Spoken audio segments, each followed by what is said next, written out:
Are you a woman standing at a crossroads, eager for change? It's time to connect with your authentic and empowered self at Boss Leap. Join Dr. Sylvia Morris and Dr. Angela Walker in this empowering community where real-life stories of courageous and talented women inspire and motivate. Engage in honest conversations that foster well-being, drawing from our own journeys. Let us guide you toward profound growth and transformation in both your personal and professional life. Here are your hosts, Dr. Sylvia Morris and Dr. Angela Walker.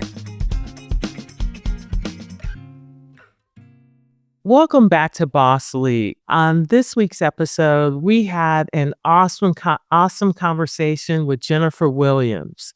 She talked about her game plan on how she knows how to take the leap from one opportunity to the next. She gave us a 4-step process, which I thought was fantastic. She also shouted out her ancestors and spent some time on talking about the importance of fun as well as agency. So, Angela, share with our listeners, what is agency and how do you find agency? Such an interesting topic because I think we're hearing a lot more about agency these days. And I was kind of like, what does that mean to me? And actually just kind of looking at, definitions of agency. It's just, taking control of a situation and accepting the consequences. And I think it's so pertinent right now and in this day and age for women to understand that you have the power, I have the power to make change. There's certain systems that we are, we have to succumb to that we're in. But for me, agency in true form is just recent changes that I've made career-wise and knowing that I love women's health.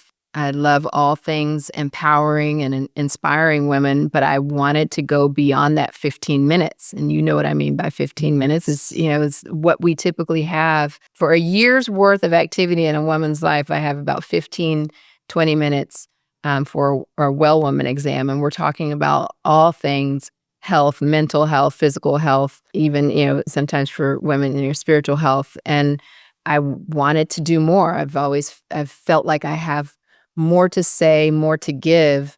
And I'd also wanted to do more things for myself. One of those is sleep and sleep all night. How about that? So the agency that I've realized that I had was I don't have to conform to what I'm supposed to do as a physician. I am the physician, and no matter where I am, I can be behind the microphone. I can be on the stage speaking to a lot of women and spend a lot more time talking about health and wellness. And I can do more than just OBGYN. And recently got my certification in lifestyle medicine, which is a hasher of mine. Congratulations. Thank you. Thank you. So for me, that's what agency means. And I also giving my girls trying, as Jennifer had mentioned, trying to instill that in my girls is that you have the power.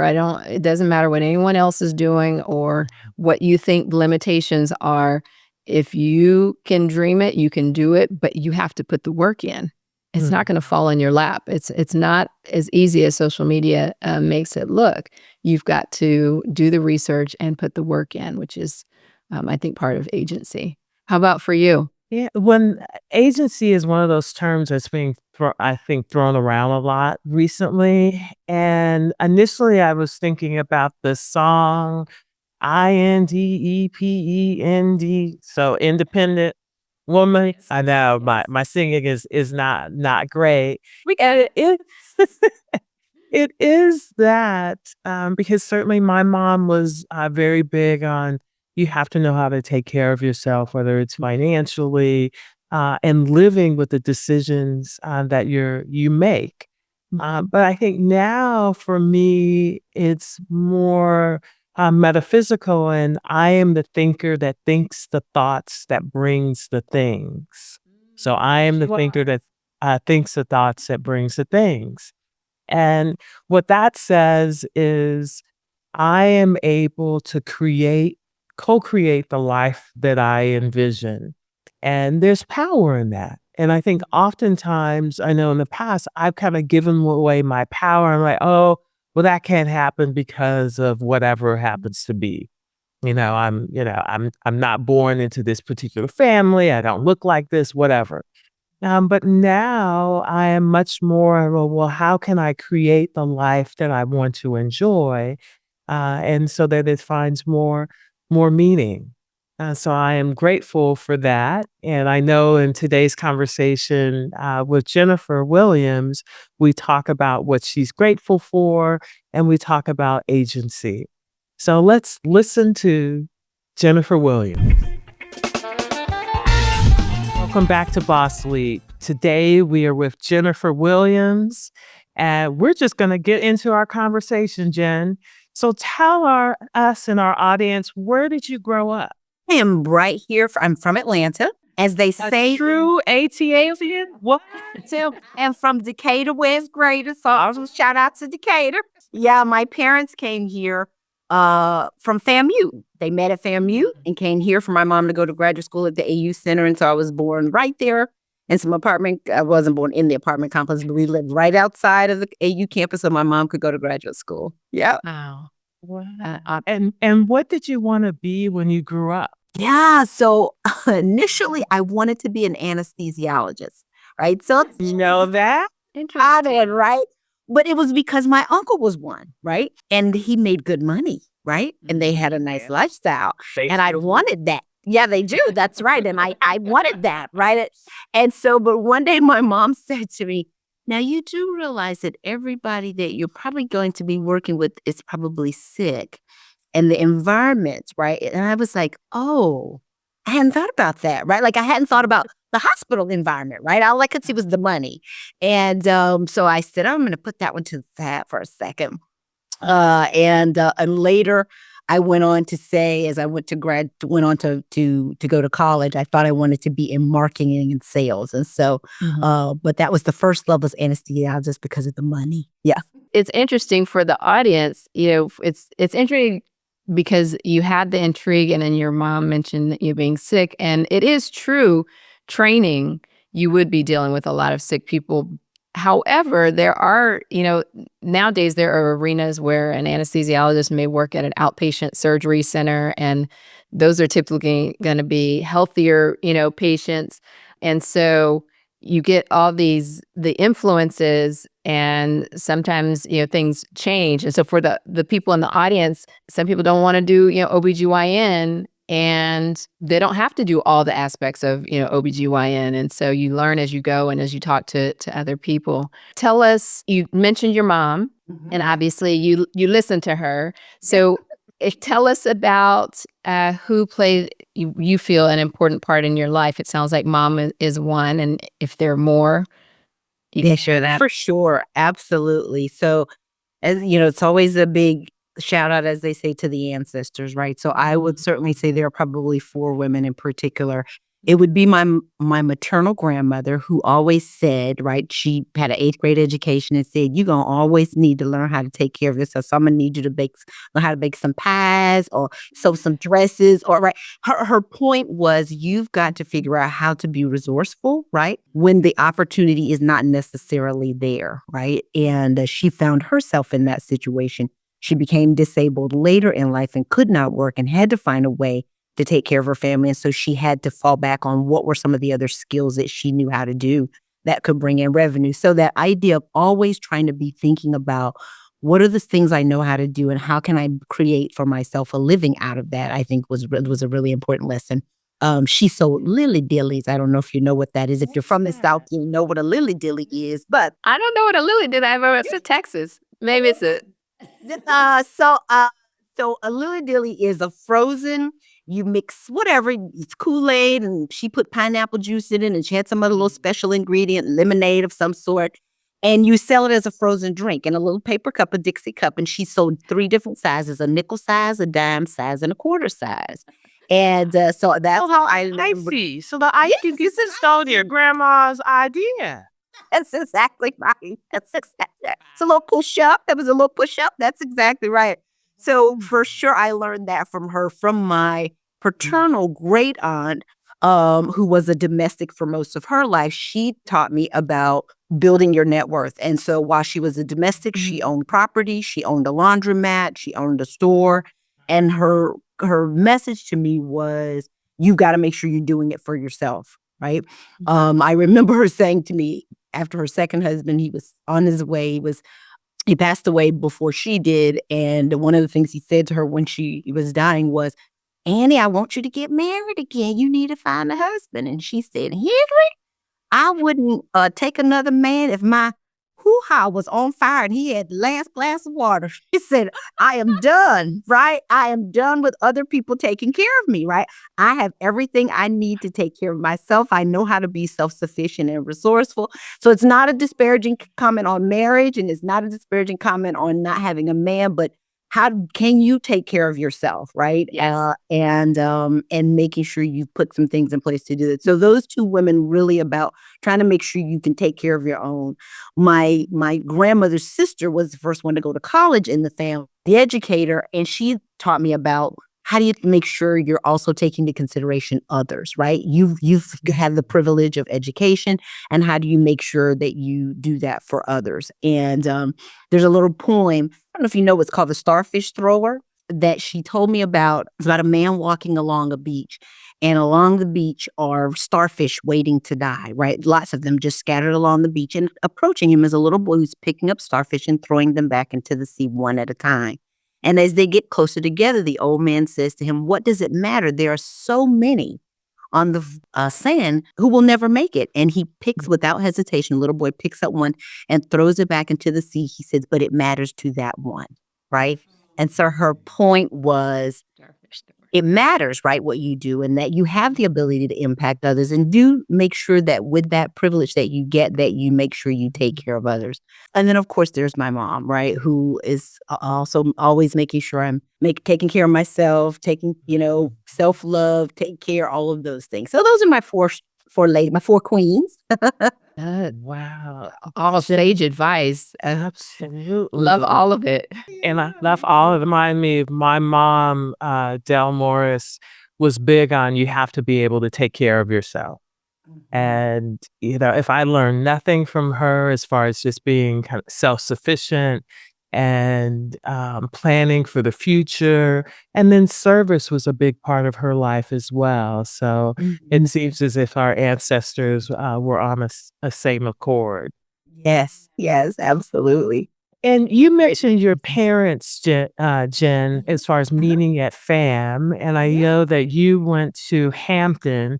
Can you talk about your HBCU experience and how that played an important role in your life? Yeah, absolutely. So just very quickly, it was a choice between Hampton and Howard, right? And this is the beauty of, the wisdom of your mother. So we went to visit Hampton, and they talked about a curfew for freshman girls. And then we went to Howard. And so I inquired about this curfew, and they said, we don't have time for a curfew here. It's a big school. And so at the end of the trip, my mom said, where would you like to go, right? Hampton or Howard? And I said, well, I want to go to Howard. And she said, really? And I said, yeah, bright lights, big city. She was like, I tell you what, you can go to Howard, but your money will be at Hampton. So that's so much for decision making on that one, but I will say to you, hands down, it was the best decision. My other aunt, the sister of the one you heard me talk about, had been a professor there. So she went on to college as well, and then came back and then went on to teach at that university. And so they also lived in the area. So I had some family that was stemming there, right? I was my mom's only baby. And so she was not going to let me go to big city, right? With no support system around me. But it was the best experience possible because it was such a small knit, close knit community. And that helped foster, right, really the whole person.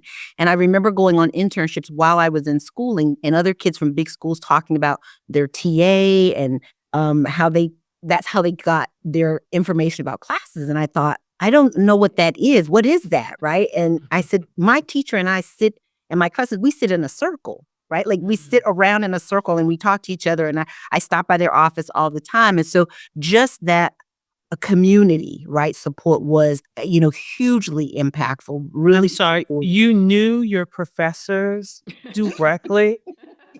That was not happening at the University Still, and I of Berkeley. Yeah, not at Texas A&M. No. Oh my goodness. I remember asking my professor, I had in my senior year taken a semester off to do a longer term, a co-op. And in the middle of that co-op, my grandmother, unfortunately, had gotten sick and passed away. So I was having a hard time coming into the last semester of the year. And so was stumbling a little bit with my grades. And I remember going to my teacher and saying, listen, what how's it looking? Right? Like, is my mom, I have to call my mother and ask her, tell her that I'm not going to be able. He was like, no, we got it, right? I will work with you. I understand what's happened. Let's talk about what you need to do to try to get things back on track. And it was the saving grace, right, in terms of being able to graduate. So wonderful. I'm going to interrupt you for a moment because I think for our listeners, two concepts I want you to kind of dive a little deeper in. The co-op, which I don't know what they call that now. There's also being able to have the wherewithal to go and talk to your professor directly and say, hey, this is what's happening with me. How can we move forward together? Could you say a little bit more about that? Yeah, you bet. Absolutely. So at that time, they may call it something different now, right? At that time when I was in college, there were two opportunities for you to practice work experience. There was the internship in the summer, right? Okay. Or there was a co-op where you actually took a semester off from school. And I have been very deliberate. This is another part I think about the community of an HBCU. I remember being a freshman coming in the door and the career services team saying very clearly, they gave me all of us, right, a prescription for how to navigate your college, matriculation there. And one of the things they said was get yourself in a position such that your grades are strong enough that you could, if the opportunity presents itself, actually take a semester off, right? Mm-hmm. We have enough great opportunities that happen at the school where people can take a semester off as a co-op.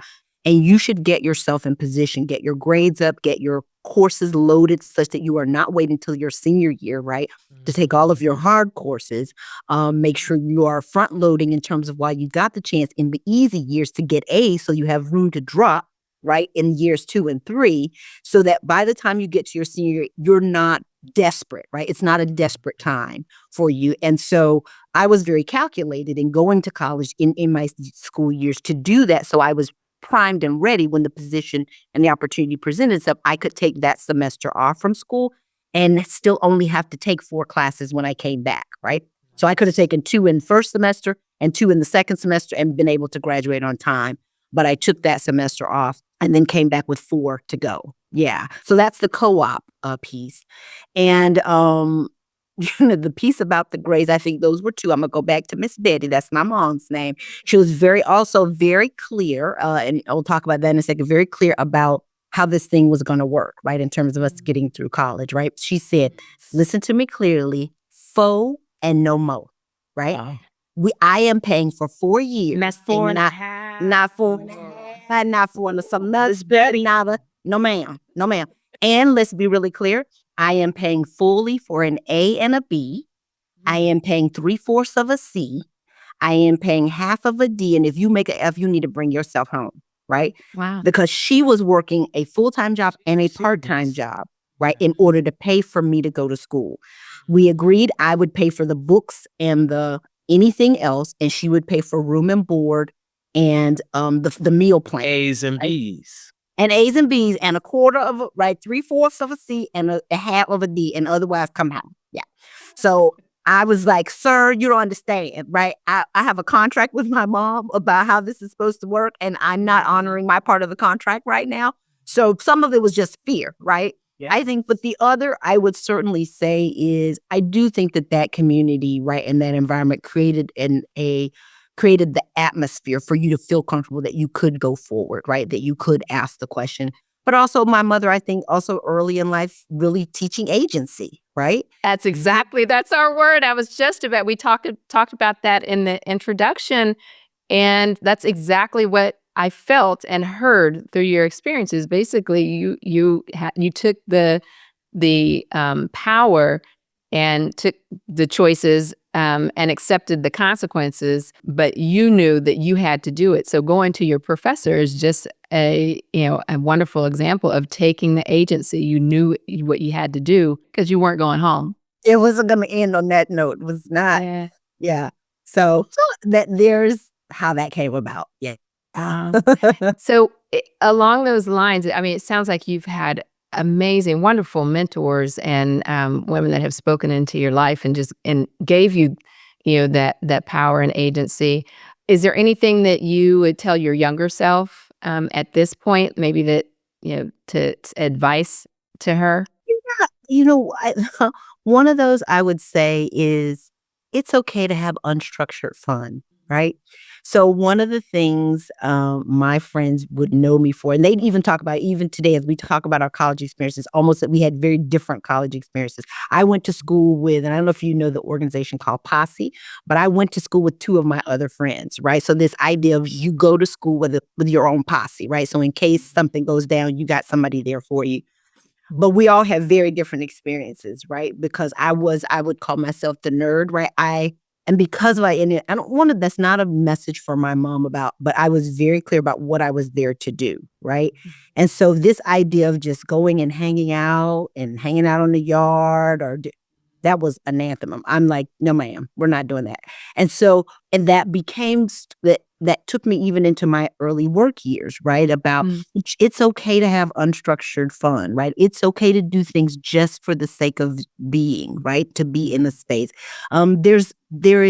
Everything doesn't have to have a stated outcome or a structured set of goals, right? I have been so goal driven, right? All of my coming up through high school, going through college, you're heading into your career, and making space for that, I think, is really important, and allowing yourself, right, to let yourself off hook. And I think probably helps from a stress standpoint, right, to be able to do some of those kinds of things.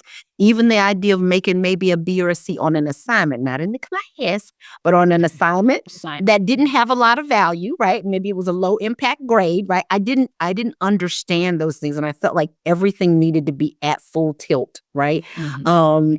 And so Mr. Eddie wasn't playing either. So it's sort of, I think there is the piece about, how do you help someone navigate the balance between those, right? And so one of the things she even said to me as I got later in life, and I think I've hopefully started to turn the corner, is that, Jennifer, it feels like you're mortgaging your future for your present, right? Like, I want to see you be present in your life, right?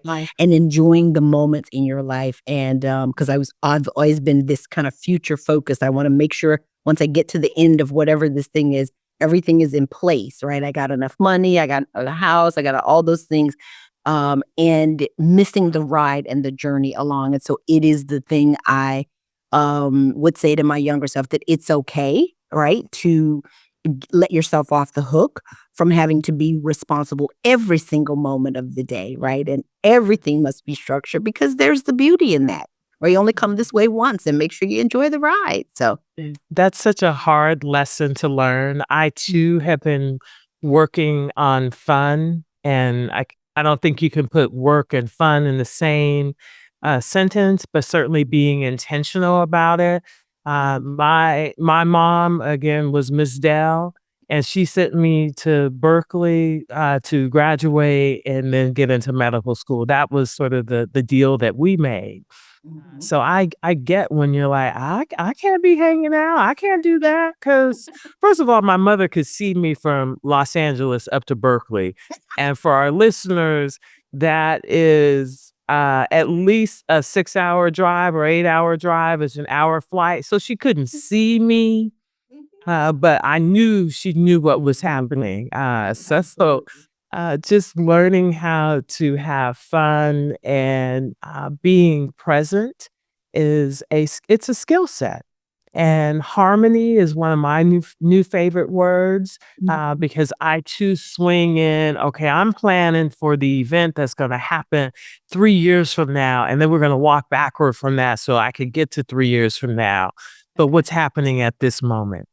So learning how to be and to have fun and to really embrace spontaneity and those things is definitely on my list as well.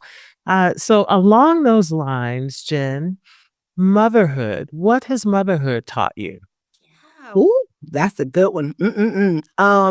Yeah, so I would certainly say this idea, people say it all the time, that the unconditional love, but I would say that it's the unconditional love that my extended family granted to me. Mm. I think is what I am learning in motherhood. And what I mean by that is not because of anything I did to earn it, but simply because they chose to love me, right? And so I choose love because I adopted my daughter, right? So I always say to people, I am an only parent. I am not a single parent. I adopted my daughter by myself. And with that comes, all different kinds of things when there is no other side of the family, right? There is just me. So I didn't give birth to her. I didn't carry her. I didn't have the pains, all those things that people say. Now, mind you, the adoption journey is a painful journey in and of itself, right? I would say I had some labor pains associated with that, but And that's for another podcast if you choose. That's right.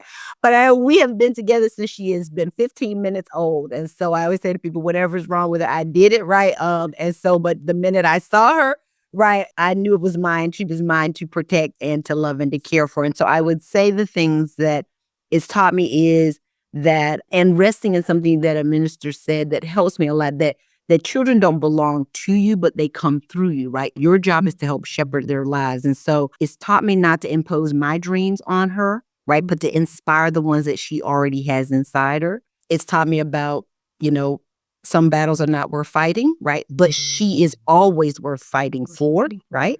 Being present with her is more important than anything I can buy, do, or plan for her. And she's even articulated that, and it's been pivotal in some decisions I've made.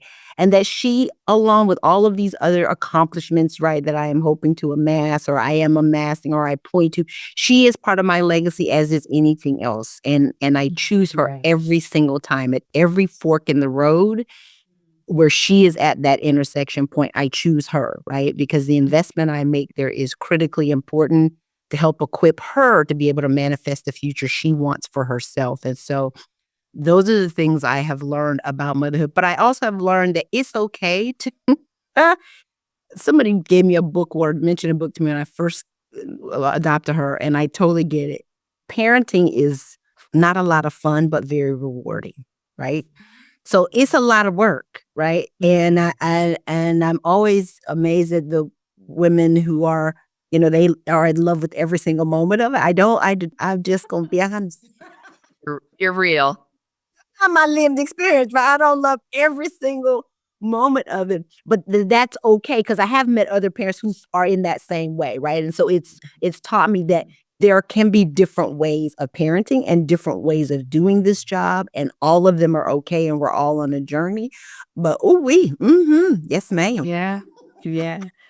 Well, that's beautiful. I mean, I was only imagining, given your ancestral history and the beautiful things you learned from those women that came before you.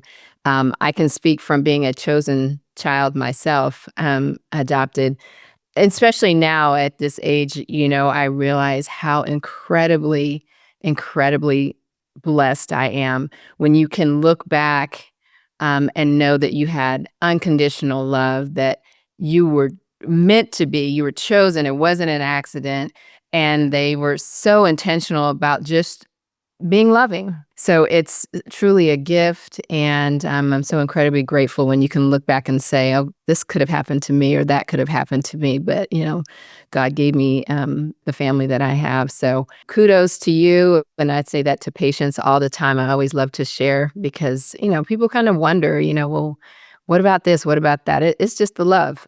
That is the foundation. It's the love. So we're going to switch gears a little bit. It's heard a lot about your beautiful family life.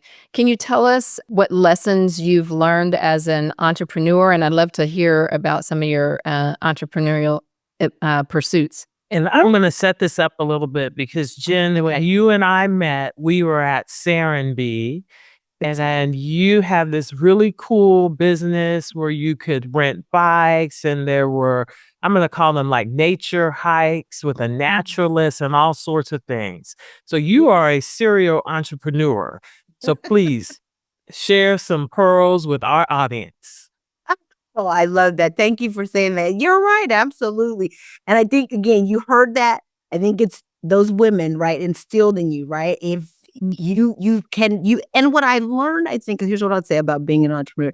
What it quickly came to me as I started to do things to start a business is everything that is created came out of the mind of someone, right?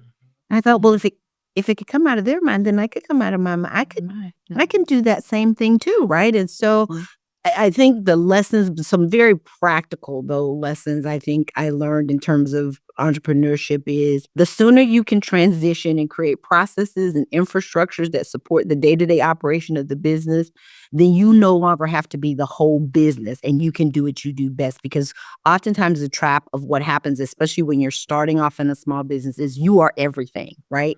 You are the face of the business. You are the business. And if you don't quickly figure out how do I delegate and get some of those tasks, right? Outsource, and doesn't even say delegate, but how do I outsource the task of the operation of this business so I really get to do what I do best, then you can burn out really quickly, right? And so I'd submit to you that that's one of the things I think is really important. Even if you are not operating at a positive in the beginning, getting those kinds of resources around you, whether it's somebody to answer the phones and somebody to help you manage the books and there's so many people out there now who are doing gig work who can help with that. I would highly encourage you setting up an infrastructure to do that. So again, because you got into it because you had a passion about a thing, and it can get ruined, right? When everything, all of those other things come online. Yeah. Know that no one cares more about your business than you do. Surround yourself with good people, but then be prepared to pick up the slack in the beginning, right? Don't burn bridges and don't dismiss people or let people go because they didn't do it exactly how you would have done it, right? They want to be helpful to you. They want to be supportive, but no one will love and care for your business in the way you do. Yeah. And so you want to give people grace around you and also just be prepared to pick up some of the slack. And I think probably, I'm sure your other, maybe those who shared who were on the show before, is about keeping a great board of directors around you who know how to do more aspects of the business that you do not, certain things that you're just not really good at. How do you find a good, strong board of directors who can help you navigate some of those things? So to Sylvia's point, at the time that I opened it was called Getting Around, right? And it was at Serenbe, and it was called a local tourism boutique. So the idea was when you came to Serenbe, you could rent golf carts, you could rent bicycles, but you could also do outdoor adventures. We did whitewater rafting and hot air ballooning and bike rides and nature walks, right? Right, to support the community that was there. But I opened that business in 2007. And if you remember what was happening right at 2007 and beginning of 2008 is when the recession hit, right? Yes. Yeah. And so I was then working in an isolated community, right? So Syracuse is a wonderful place, but it is not on the beaten path, right? So when people stopped coming to it as a destination, then revenues went away. And we were It was much smaller then, Jen, than it is now in 2024. So Absolutely. That's very true. But having some folks on the board to be able to say, think about here's how you could pivot, right? Here are the other ways to help you to expand, right? Or continue to grow revenue in different ways. If people are not coming here, how do you go to them? So I looked at renting bikes out of other small communities that were close by or other bed and breakfasts that were close by, right? To take the bikes there so that to help generate. So this idea of really surrounding yourself with others who can help you think about the business in a number of different ways.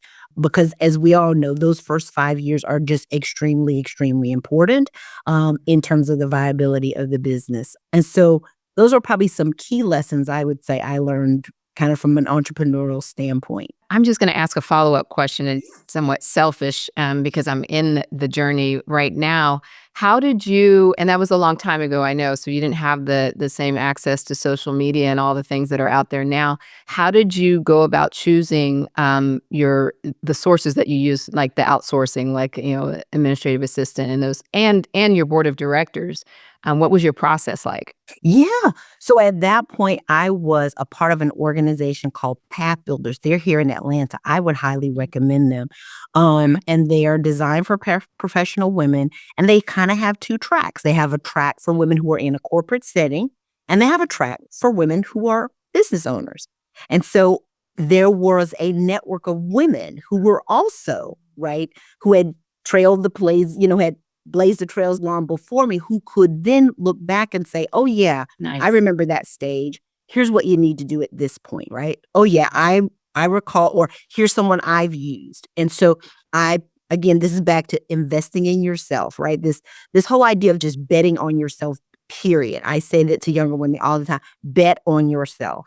Bet on you can do this, right? And them being able to point me to places and things and resources that they'd used before. And finding, again, what's really important is finding your industry associations. I think that's really important. It can be very lonely as an entrepreneur, right? And so making sure that you stay connected to an industry, your industry associations, who can help support you, I think is hugely, hugely important. And so that's how I was able to do some of that. Yeah. Okay. Great insight. Yeah. Thank you. Appreciate You bet. You bet. And betting on yourself, applies not only kind of professionally, but also personally. Can we talk about your own personal board of directors and who are sort of not necessarily by name, but perhaps by personality type or industry? Who's on your personal board of directors, if you could share that? Yeah, that's a great one.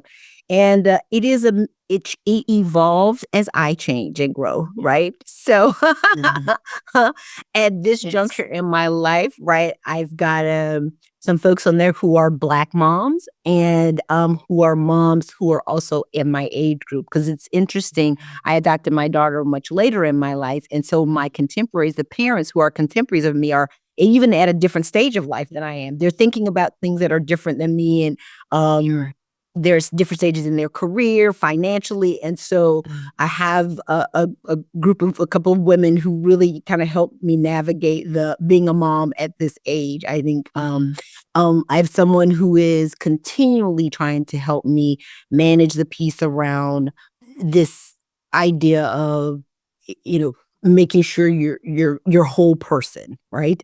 And so a bit of an executive coach, as it were, right? Who helps me think about work and work-life integration. Sylvia, you mentioned harmony, this idea of work-life integration, and what is the right harmonization of that? Because sometimes I get that out of kilter. There's a little bit more work than there is life, right? And you are not alone. There's someone helping to, continue to balance that out. Somebody who is continually watching out for me for the fun piece, right? So, there's some girlfriends on there who are saying, when's the last time you've been out, right? What's the last time you did, so and so? That's really important to me. And also I recently joined the local chief organization here. Not familiar. Again, so Chief is a women's professional women's networking organization there across the United States. And there is a chapter here, but not a clubhouse, right? So they have clubhouses in other cities, and you are paired with, so I just recently joined, you're paired with other women who are like-minded, right? You talk about what your career journey is and what you're looking to do. And then you get paired with a group of women. Some people in the group have been with their son cohort for 3 or 4 years, right? And others, right? So this is a new journey for me. And in particular, it's a new journey for me because I made a decision most recently, take a step back in terms of title and even money, right? So I could be more available to my mom and to my daughter. And it's an interesting thing to navigate where you've been at one point in your life and you're now at a different point and having to navigate a work environment, right, with that new lens in mind. And so they've been extremely helpful. So those are kind of the 4 kind of groups of people who are on the board, given the stage I am in my life right now, both from a work perspective and a personal. Does that help? It does. Thanks for sharing that. Terry Retta Gallarzo was probably episode 5 or 6. She's a member at Chief in Southern California, which is why I'm familiar with Chief. So that is absolutely fantastic. Jen, you mentioned you are taking a step back. I'm I think of it as sort of just making another leap. What But do you? can you tell us or share with us how you decide to take a leap from one opportunity to the next? You bet. Absolutely. And it's a formula for me, right? There are four things I am always looking at, especially at the job space, but it will bring other things. So I look at, especially because again, I work in a corporate setting, right? And so as I get ready to approach a new opportunity, and once I'm there, I look for four things. So I did that in this search. One, is this an environment that supports an only working parent, right? Not just the boss, not just the department, but does the company support that? And someone shared that with me. Bosses come and go, Jennifer, and you may decide you want to leave that department and go to another. You need to make sure that the whole of the company has a culture that supports that, right? But how do you know that when you're Yeah. on the job search? I spend a lot of time asking a lot of questions about that, right? Okay. When I network with others, I'm very clear. Here's the kind of environment I'm looking for. And if you think that that environment exists where you are, then I'll go look for the job there. But I don't start with the job first. I start with the culture of the organization, right? Is it one that will support an only working parent? And if it isn't, then I stop, right? Because it's not a good use of anybody's time, right? Yeah. And I've done that before, right? Somebody was like, I know what it says on paper, Jennifer, but I'm going to tell you the truth of the matter is this is how it really works here. I was like, okay, great. Yeah, That's I'm thankful important. for you sharing that. And so I'm going to step back, right? And I'm going to wish you all success with whomever you choose, right? I've been in interviews and had that conversation happen. The second one is it work I like to do? I know that sounds odd, right? But sometimes we chase money, and I've been there too, right? Yes. But is it work I like to do? Because we always spend a lot of time at our jobs, right? So is it work that I find invigorating, purpose-filled, aligned with what my innate talents are? That's the other thing. Am I going to be really struggling to do this work because it's really outside of what I am innately built and designed and purpose-driven to do? Number three, is it an industry that I'm interested in, right? Because the industry even in and of itself will drive even some of the culture of the organization. I've made some missteps, right, in terms of that, not understanding that. And then the last one is their growth and upward mobility opportunities, right? So I am looking for that as I go in. And then as I go in, I am continually evaluating that organization on those four things, always. That is always my question. I'm asking that on a quarterly basis, on an annual basis, those four questions. And you should expect, because it's work, not all of those are going to be up all of the time, right? So you should expect, right? Some of those are going to go up and down, right? From any period of time. But if any one of them stays down too long, it's the indication for me, right? And the one that is, as they say, the canary in the coal mine is the first one, which is it a place that supports an only working parent? Because if I get to a place where I am finding that I am less available, right, to be able to support my daughter, then it starts to become a real problem. And I've got to figure out what next to do. And I've heard other women say that, who are working parents, whether they were only working parents, that some have said, I've lost jobs over my kids, right? Like I had to go, right? It wasn't working out. They couldn't support it. And I remember working someplace, and I was sharing, I'm really struggling. I'm struggling how to be a parent here. And they said, well, if you want to be that kind of parent, then, maybe you need to find something else. And I was like, you mean the kind that likes to take the kid to the doctor and Right. Yeah. right? Like, who wants to read to the class? Recital. And that's okay, right? If that is what that means, then probably this is not the right place, right? And so I've got to go find what's that next one. But those are the criteria I use for evaluating where I am currently and when it is time to maybe make a leap. Yeah. Well, thank you. I love that. Those are actionable steps. That's all we've had today, is just boom, boom, boom, actionable steps and processes from you. So love that. And I can completely relate to you in your number one. As an OBGYN years ago, you get to a point where you have moved up and you're making, the money that you never knew you'd be able to make, and it's all great. And then you get to, well, for me, got to a point where, okay, I'm coming home and I'm not as nice at home as I was when I left, the office talking to a patient. I'm not as happy. What is going on? So it was really, I think, in my adult and professional life, the first time I really kind of acted on my agency and making a choice, and that I made significantly less money but had the time for my kids, which, I champion for you and all women, listening, because you don't get that time back. And certainly there are other things you can do. Employ, like you said, get people in your life that are making things easier for you, someone to clean your house if you have that, that ability. But yeah, it's so important for us not to live life with guilt, particularly when we can make some choices that can make a difference as we're moving along this path and this journey. So along those lines, I can hear through your story you have so much to be grateful for. Can you share with our listeners what you're most grateful for? It was such a big question, and I had a small answer, so I hope it's a good answer in terms of that one. It's an interesting one. The first one I will say that I am most grateful for is being able, I know it sounds odd, but I'm so grateful to my mom for allowing me to be able to walk out of school debt-free, right? So it was a very deliberate choice that she made about how we were going to pay for school. But the reason I say that was so important is because the freedom it gave me, right, early in my life to be able to make different kinds of choices about work and to be able to explore and find what was my purpose, right, and how to do that and be able to take work that paid no money, right, because I didn't have real bills to pay, was a gift like no other, right? Like I had other friends who were like, I would love to be able to do that, but I can't afford it, right? I would love to be able to go off and I would love to be able to, and I didn't have that. Now I picked up bills later, right? But it was such a blessing, right? To be able to navigate through life without that burden and really just find what was my thing, right?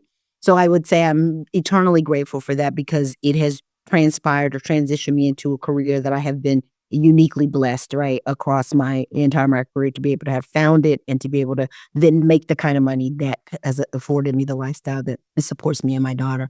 The other one is, I know it sounds corny, but just good friends who are supportive and caring. I mean, I'm an only child. I think I may have said that earlier. And so you have chosen family, right, at that point, right? You choose who is in your life.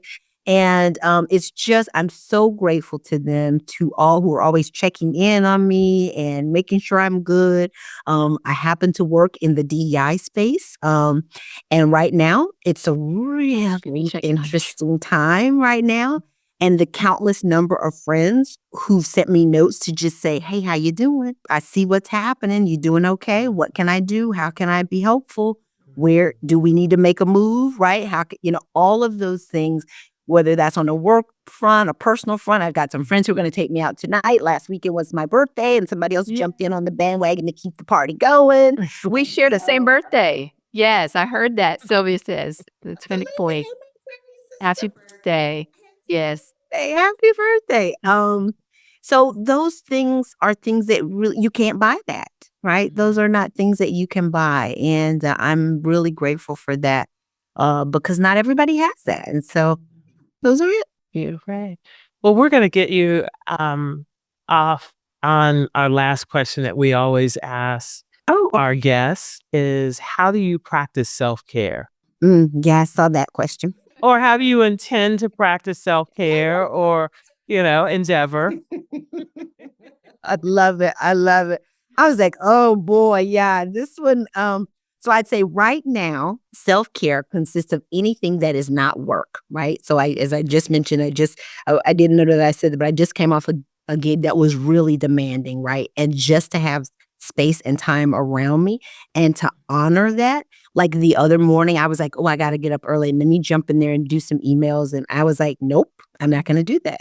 I'm just going to lay here in the bed and just, what could you do with this time? Well, you could just reflect for a moment, right? And think about your day and think about what you want to do or think about nothing. You could stare at the ceiling, right? Just this idea of giving space back to this being in the moment. So I started taking walks most recently. And recently I love NPR. And but I turned the fresh air. Yeah. Oh, I love all things. Yes, fresh air and all the programming. But I was noticing as I was still listening to it while I was walking, and I wasn't still being present and in the moment. So I don't even listen. It's my feet hitting the ground, right? birds and Moving whatever. meditation. Yeah, whatever is around me, I'm just taking that in. Is been really important for me now in terms of self-care. The other thing I am doing is I'm giving back. I used to be a huge volunteer, and I don't have as much bandwidth as I do before, but I volunteer at my church, and I drive the little golf cart and the senior citizens from their car up to the front. That gives me lots of joy, right? To be able to talk with them about their day as they're how they going. Oh, that yeah. I have some regulars, even and they know me, and so I'm always but I'm also checking in on them because I'm watching to see do they have somebody else who's checking. Yes. And so the church community knows. Hey, listen, we haven't seen Miss So and So in a while. Can we check on her and see what's happening? Right? I haven't picked her up in the last couple of Sundays, so that fuels my soul to be able to give back. That's my form of volunteering right now. And then the last one is I just am watching some mindless TV. What you watching now, Jen? What's your favorite? Keep looking for the good, something really good. The last thing I watched, what was the thing I watched? It was, oh my goodness. The woman was well, I will tell you two things I watched over the holiday break that were more like movies. I watched Widow Kill. She makes the champagne. Do you know? I'm not a drinker, but it was. I watched that was a good movie about women and that. Oh yes, I know exactly. Yeah, Did you? Cliquot? Yes. Yes, Yes. It's that the was a name good of movie. a champagne. Like the champagne. Verb Yes, Clicquot is a champagne. I know you would know it, Sylvia. That's Sylvia about the main. But yeah, her story that I love. Yeah, that was a good movie. That was a good story, right? So that was my fun, not fun, but it was a good movie to watch. But I'm trying. There was a show I watched about a woman who was a diplomat. The diplomat. Oh, the diplomat. Oh, that's a good one. Was fantastic. You know, there's going to be another season. I don't know when, but yeah, that's a good one. Yeah, yeah, that's a good one. Well, that's what's up with me these days. That is wonderful. Thank you so much, Jen, for sharing everything, all your wonderful pearls with our audience, and may you be well. Oh, thank you. I wish the same for you as well. Thank you for the opportunity. Take good care. Thank you. And you've got so much. I mean, we'll have so many things in our show notes, but just your methodical way of living, it sounds like a very intentional life, but like you said, adding some spontaneity in there and sharing those pearls with us. So much for our audience to digest. And I look forward to speaking with you again, maybe having you back if your time permits. And until we meet again, may you be well, and same to our audience. Sylvia, what an amazing interview. I mean, Jennifer just brought it on all fronts, personal life, experiences from growing up, and then motherhood and into her career. Just so many pearls of wisdom. I know for me, I got a lot out of it. I heard, things that she gathered from. I think the one that spoke to me was from her mom. Is she was concerned about her mortgaging her present for her future. So busy for me, what that I took from that, and so busy planning for the future and what I want to do, and not really tending to the here and now and enjoying what I have and all the blessings that I have right now. So I took that to heart. That's how I interpret it. I know everybody might get a different meaning there. Bet on yourself. These are all things. Every episode, I hear those just encouraging words. But bet on yourself, and that again, that has to do with agency, is having the power to believe in yourself and making things happen. But you have to be the one. You can hear it from. I hear it from you on a consistent basis. I hear it from my family. I hear it from people outside. But you have to believe it on the inside. So betting on yourself. And for me, it was just a very practical reminder of outsourcing. And particularly as an entrepreneur, we're oftentimes waiting for a certain thing to happen before you can ask for help in these certain areas, but sometimes things don't happen until you actually make the investment in outsourcing some of the things to make your business more efficient and successful. So lots of pearls that I got. How about you? Yeah, just certainly focusing on the things that are important to you. A part of that outsourcing is perhaps the things that are a little bit out of your wheelhouse, as an example, or less fun. Then you outsource them so that you can, in fact, focus on the reason why you started the business. But you're right. I am in awe of Jennifer, and there were so many things that resonated with me. I think one of my favorite things she talked about is when she talked about her grandma and making a lily dilly. I am a huge fan of a snow cone or an icy, but just her grandmother using her skill sets, things that she already knew how to do in order to continue to support her family. That is a life lesson that I certainly take home. And definitely betting on ourselves. But the biggest one for me is fun. It's okay to have unstructured fun. I don't want people to think that I'm not fun, because I am fun. You're a lot of However, I think finding the fun and finding joy is really important in the intentionality around it. We spend a lot of time talking about, well, what's your job, your career plan, where you're going to be in 5 years. But we don't always ask, well, did you have fun? So with my mentees, I'm in the habit of saying, hey, what did you do for fun? Have you gone out with your friends? What's your love life? All those things, because that creates the whole person. Right. Very good.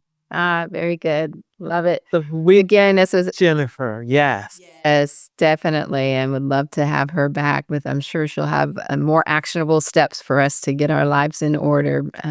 But always wonderful to share these stories. And I've not left one without being inspired, and always inspired by you.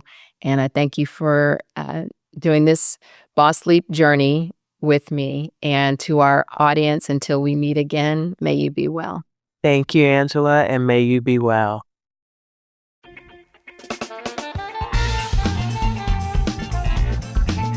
That's a wrap on another episode of Boss Leap. May this conversation enlighten your path toward personal growth and professional empowerment. For more thought-provoking and eye-opening discussions like this one, head to our website at bossleappodcast.com. Always remember to celebrate your wins and trust yourself. A positive mindset can push you out of your comfort zone and into far greater heights. Until next time, may you be well. Before we go, there's one more thing the lawyers have asked us to include. It's the legal language, and you know how doctors love lawyers. This podcast is presented only for educational and entertainment purposes. Although we are doctors, on this show, we are just your friends. This podcast is not intended as a substitute for the advice of your physician, professional coach, psychotherapist, or other qualified professionals. Understood? Awesome. We'll see you in the next episode.